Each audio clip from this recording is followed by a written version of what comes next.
How did Russia respond to the recent drone swarm targeting Moscow? The answer reveals surprising tactics that show just how prepared Moscow is for modern drone warfare.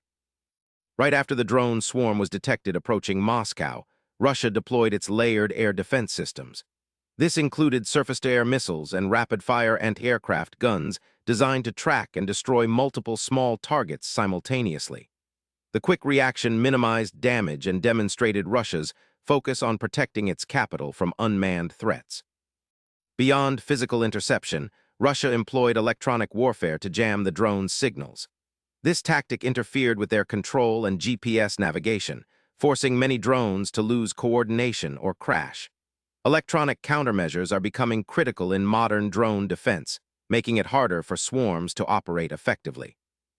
In addition to military actions, Russian officials promptly addressed the public through media outlets. They provided updates to reduce panic and emphasized the effectiveness of their defenses. Controlling the narrative is a key part of crisis response, helping maintain public order during such attacks. After the attack, Russia announced plans to enhance its drone detection networks and counter-swarm capabilities. This includes investing in radar systems specialized for small drones and refining electronic warfare tools. The incident underscored the growing threat of drone swarms and the need for continuous defense innovation.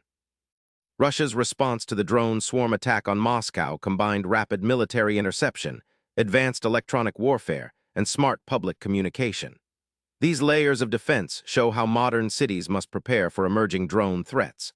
For more surprising answers to questions you didn't know you had, hit subscribe to Daily Q&A.